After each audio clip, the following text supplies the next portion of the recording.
I'm not far from Radyr, and there's a building across the way on the side of the railway line.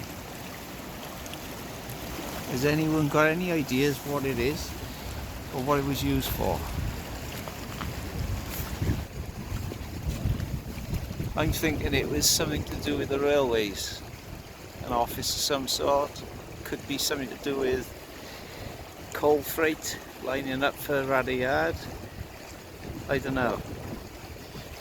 Let me just zoom in on it.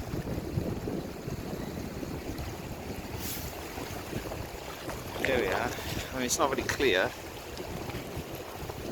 Looks like it's got like a jetty on the bottom, made of a few rocks, stones.